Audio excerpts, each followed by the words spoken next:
Bem, fechando o nosso recap da primeira temporada aí, né? A gente vai falar do nosso último arco, tá? Que a gente carinhosamente também chamou de Encontro com o Inimigo, tá? E ele vai do episódio 25 ao episódio 37, tá? E é bem possível que esse vídeo seja um pouco maior, porque muita coisa acontece nesses episódios. Começar o episódio, né, a gente tem que relembrar que no último eles tinham acabado de se... Rio Draper tinha colocado o ovo de dragão para adormecer novamente e entregue a Sorian o ovo para que ele carregasse. Mas uma coisa também é muito importante. Enquanto eles estavam conversando, eles se depararam com uma outra criatura que seguiu eles enquanto eles estavam na cidade de Dru. Essa criatura estava presa nessa maldição, tá? Porque quando a maldição aconteceu ela estava lá, mas ela não era de lá, era um Goblin. E aí quando ele viu o grupo, né, ele era muito sorrateiro, conseguiu seguir o grupo para fora da cidade dos Drus. E era um Goblin chamado Surro. Para quem ainda não conhece, o Surro teve uma minissérie também, chamada Ventos Sussurrantes, que fala um pouco mais desse nosso aventureiro chamado Surro. Eu super recomendo para vocês. Nesse momento, depois que Rio Draper entrega o ovo para eles, Rio Draper se afasta e diz que dificilmente eles se verão novamente. Ele se vira, vai andando, né? Eles saem da cidade dos Drus novamente no pântano de Vass, próximo de onde tinha a cabeça do dragão que nós falamos. E Rio Draper vai embora e diz que dificilmente eles se verão novamente. O grupo retorna para a Fortaleza do Velho Urso e, para o espanto deles, eles veem um grupamento inteiro. São mais de 50 homens da cidade de Savassi, que é a cidade de onde veio Kaiser, que é uma cidade de guerreiros. Kaiser e Surro se aproximam desses homens de Savassi e descobrem que eles estão sendo liderados por uma general chamada Helena, né? Conhecida por seus homens como Helena a Ogra. Uma mulher de poucas palavras, muito imponente, né? Impõe respeito, e ela conversa cordialmente com os dois, explicando que eles estão ali porque eles foram contratados por Általos para ajudar na batalha. E isso é muito perigoso, porque, como eu disse, Savassi é uma cidade de guerreiros. Os guerreiros de lá são enviados para outras cidades para resolver batalhas.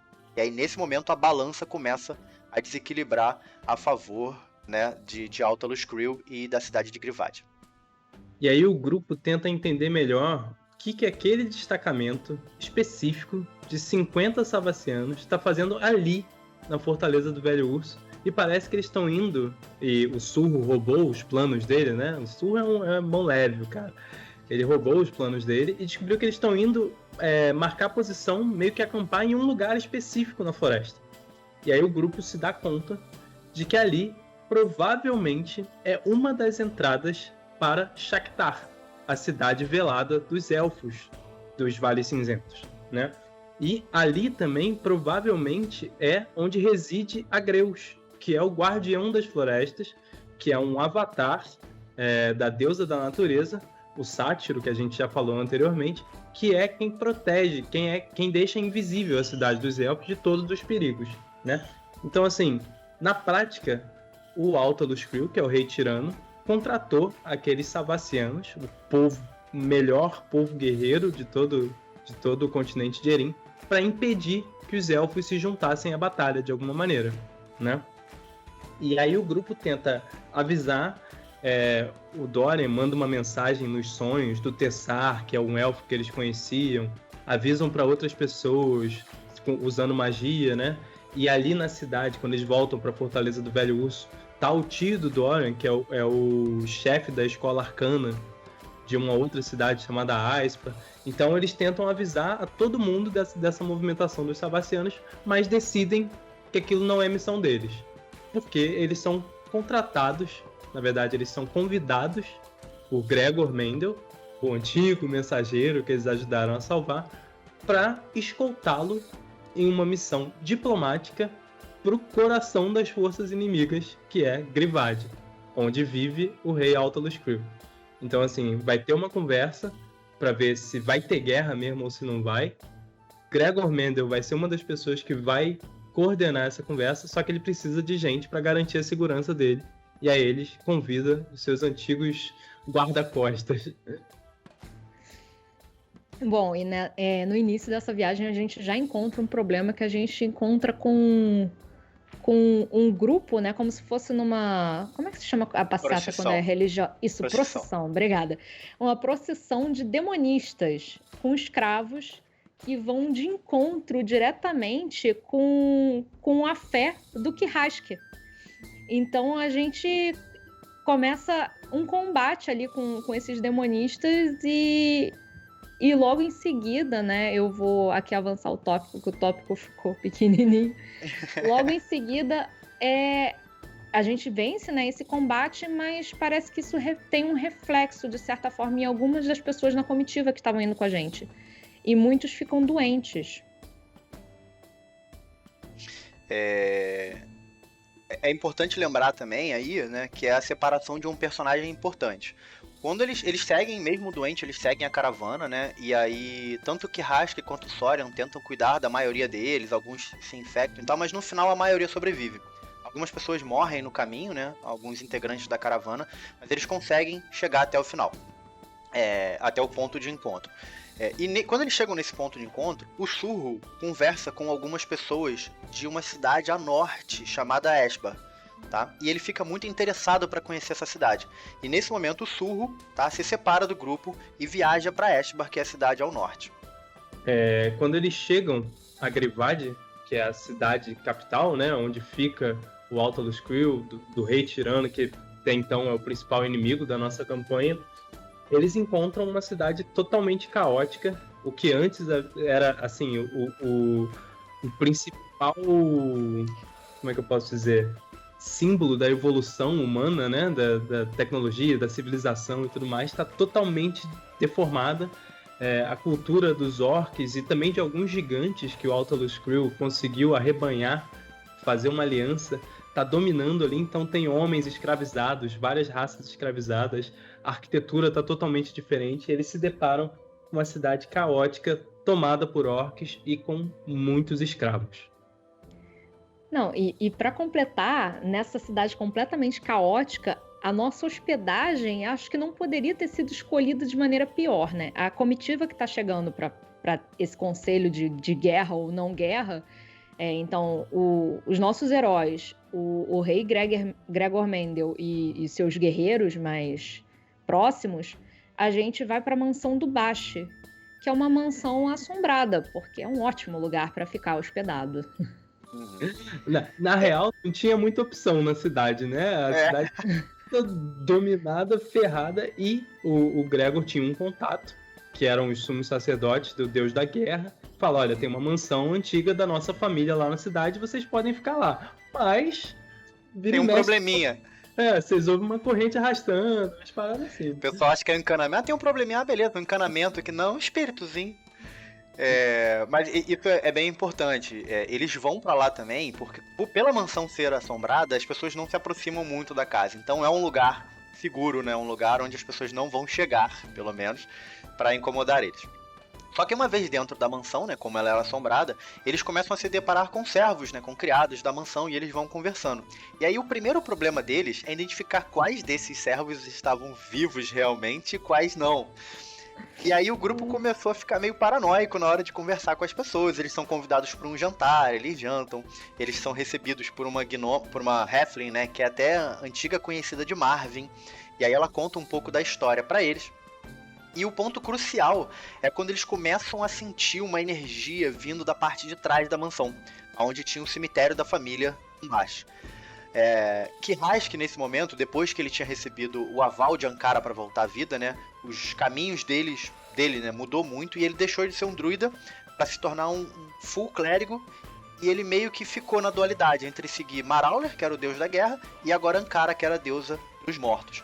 E assim que ele sente aquele distúrbio ali, né, no mundo entre os mortos e vivos, ele corre meio que inconsequentemente para ver o que é, e o grupo vai atrás dele.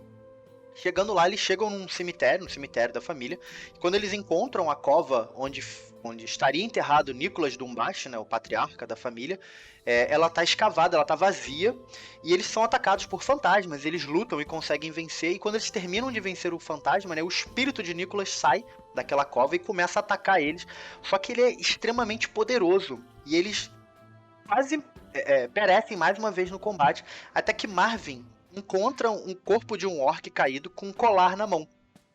Parecia que aqueles orcs tinham escavado, né, o túmulo de Nicolas e roubado alguma coisa do cadáver dele. Então Marvin, rapidamente, né, pega o colar e joga de volta e devolve pra Nicholas o colar. E aí acalma o espírito e ele volta a se ficar adormecido, mas Marvin, como safadinho que é, como ágil que ele é, ele engana o fantasma, ele não joga o colar de volta. Ele finge que joga e guarda pra ele aquele colar amaldiçoado.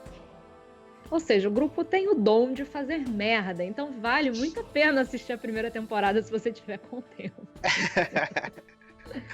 Esse é o primeiro indício também, eu esqueci de os orcs que eles encontram 3 orcs de uma ordem chamada Fang, Ice Fang, alguma coisa, eu não lembro direito agora, né? Você vai ter que assistir o episódio pra lembrar. E eles são orcs pálidos, são orcs brancos. E esses são orcs comuns do norte, das terras de onde vieram Brunhild. E esse é o primeiro indício de que o norte, de alguma forma, está participando da batalha que vai acontecer, né? Que tá pra acontecer nos vales. Depois de lidar com o espírito do patriarca da família, eles voltam pra mansão, mas continuam tendo encontros com o sobrenatural. E eles descobrem que, de alguma maneira, esse cara, que era o Nicholas, que era o patriarca da família, ele já havia previsto que esse grupo de heróis ia estar naquela mansão nessa circunstância. E os espíritos dessa mansão, de alguma maneira, eles estão tentando transmitir uma mensagem para o grupo, né? E aí o grupo fica sem entender porque o Kirask, que é o clérigo do grupo, servidor da deusa da morte, o que ele está achando? Ele está achando aquilo ali um ultraje. Porque o caminho natural das coisas mortas é seguir o Rio das Almas. Então ele está querendo exorcizar a casa. Mas ao mesmo tempo, os fantasmas estão querendo passar uma mensagem pro grupo. Então toda vez que tem essa interação, alguma merda acontece. E a merda principal é que em algum momento o Kirask é possuído e o espírito dos nobres passa, o espírito dos antigos moradores da casa passa uma mensagem pra gente. Bom, e no meio dessa treta toda, né, dos espíritos e tal, a gente tem que lembrar que a gente estava ali numa missão. A gente estava ali para ter uma conversa, para resolver se ia ter guerra ou se não ia ter uma guerra aberta entre Grivad e as outras cidades livres. E para garantir que a gente tivesse um peso maior na hora dessa conversa com o próprio Altalus, a gente precisava se reunir com outros nobres da região. Então tem uma reunião ilegal. Secreta, velada, velada. Secreta, velada, de chavada. Uma reunião com os nobres, né, e pessoas importantes ali de Grivad, para tentar convencer eles a apoiar que não aconteça a guerra. E é onde o Marvin mostra toda a sua sabedoria, apesar de ser um corpo pequenininho, e ele é o único com um coração ali de realmente querer fazer o bem, e ele consegue demonstrar isso num discurso super bonitinho. Exatamente. Só voltando um pouquinho, né? Quando os espíritos possuem Kirask para falar com o grupo, todos os espíritos falam pro grupo que eles estão ali por vontade própria e que eles doaram as suas vidas pra uma causa maior, que até então é só o que eles falam pro grupo. E mesmo assim, Kirask continua achando um ultraje, tá? Olha o mestre se defendendo, né? Não, de forma alguma, só tô... assim que eles saem dessa... Na verdade, durante, né, essa reunião velada que eles fazem com os nobres para tentar ganhar votos, né, para acabar com essa guerra, né, sem precisar de batalha, parte do grupo ouve alguma coisa do lado de fora, né, e vai investigar. Quando eles chegam lá, eles são atacados por orcs. E uma batalha começa do lado de fora. O grupo que estava do lado de dentro é avisado, tá? Os nobres fogem por passagens secretas e o resto do grupo vai ajudar. E mais uma batalha cruel contra orcs e gigantes acontece do lado de fora.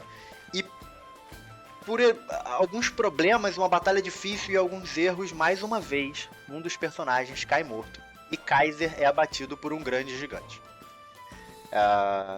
Logo depois, o Kirask, que é o servo de Ankara, e Soren, que é o nosso bardo, mas que também de alguma maneira virou devoto de Ankara, eles entram numa discussão, e o resto do grupo também, mas principalmente eles, sobre se eles deveriam trazer de volta ou não o Kaiser, né? Porque assim, o grupo já tá ali com algum nível de poder, se não me engano a gente já tava no 6º nível, né? A gente conhece pessoas que poderiam fazer isso. A gente está na casa do sumo sacerdote do Deus da Guerra, ou seja, é um clérigo que seria capaz de fazer isso, Mas Ankara, que é a deusa dos mortos, já tentou puxar a alma do Kaiser 2 vezes para os reinos dela, sabe? Então o Kirrask, que é o servo dela, fala: gente, já tá na hora de deixar ele ir. E o Soren fala: não, se ele não foi ainda, tem algum motivo. Ou seja, tem um embate teológico aí, né?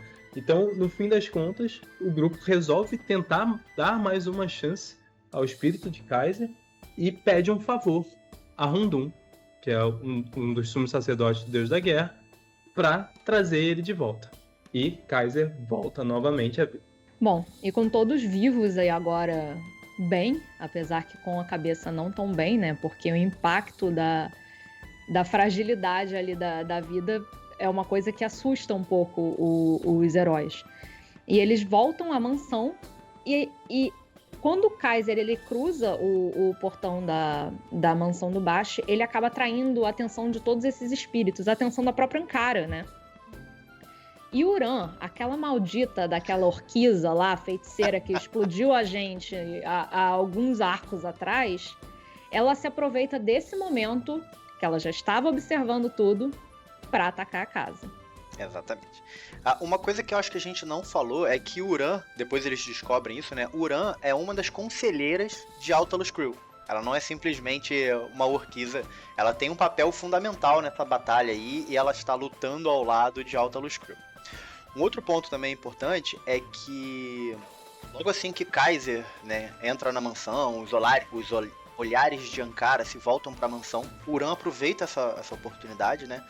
E Ankara, primeiro, ela quebra a maldição, tá, dos espíritos, libertando aquelas almas e fazendo com que as coisas fluam da forma que ela acredita ser natural.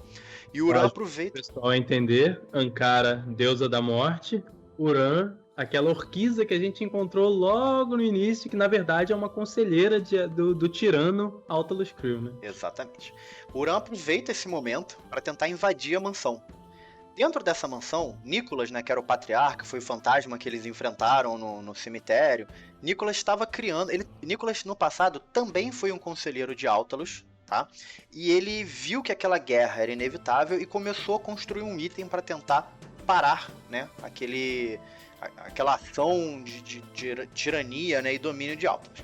Esse item, para ser construído, precisava dessas almas. Precisava que essas almas fossem dadas de bom grado. Por isso os espíritos estavam pela casa. Tá? E o item, né, que se chamava um cristal de sangue, estava praticamente pronto. Tá? E Uran, conselheira de Altalos, sabia desse cristal e ela queria para ela esse cristal. Primeiro, para impedir, né, que Altalos fosse vencido, e segundo, para ter esse poder para ela. E ela aproveita esse momento de fragilidade para invadir a mansão do Umbash e roubar esse cristal. Junto a ela, né, outras criaturas vão, né, para tentar ajudar ela, e o grupo percebe isso e luta contra essas criaturas. Os espíritos, quando eles possuíram Kirrask, eles tinham falado, né, que de repente a salvação do grupo estaria em se jogar no desconhecido. Tá? E aquilo ficou na cabeça deles. Quando eles começam a combater essas criaturas, né, eles se deparam com Uran, na sala onde está o cristal de sangue. Ela está tentando drenar o poder daquele cristal.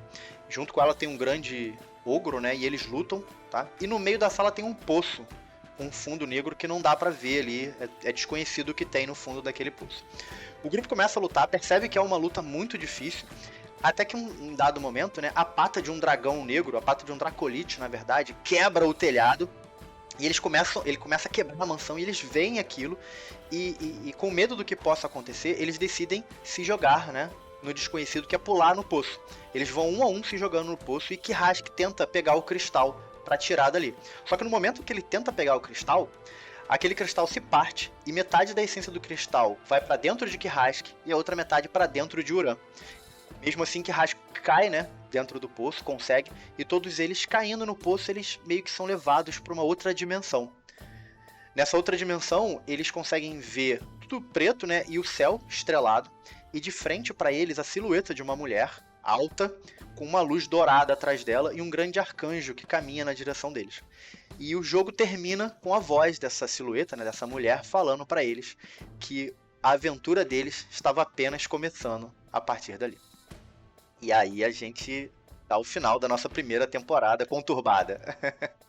E que vem a segunda temporada deixa a sua inscrição, deixa o seu like. Espero que tenha dado para entender bem o que a gente conversou, o que a gente passou durante todo esse tempo. E se você não entendeu, fica tranquilo, porque a gente também não entendeu e vai discutir agora na segunda temporada. Exatamente. Mas comenta no vídeo, faça as suas perguntas, pergunte sobre os episódios. Como é que eu faço para conhecer mais sobre o Dorian, sobre a Brunhilde? A gente pode indicar uns episódios que tem participações mais expressivas de cada um deles, tirar alguma dúvida da história, a gente pode tirar também. Fica com a gente, pra gente continuar com vocês, e até a próxima, pessoal.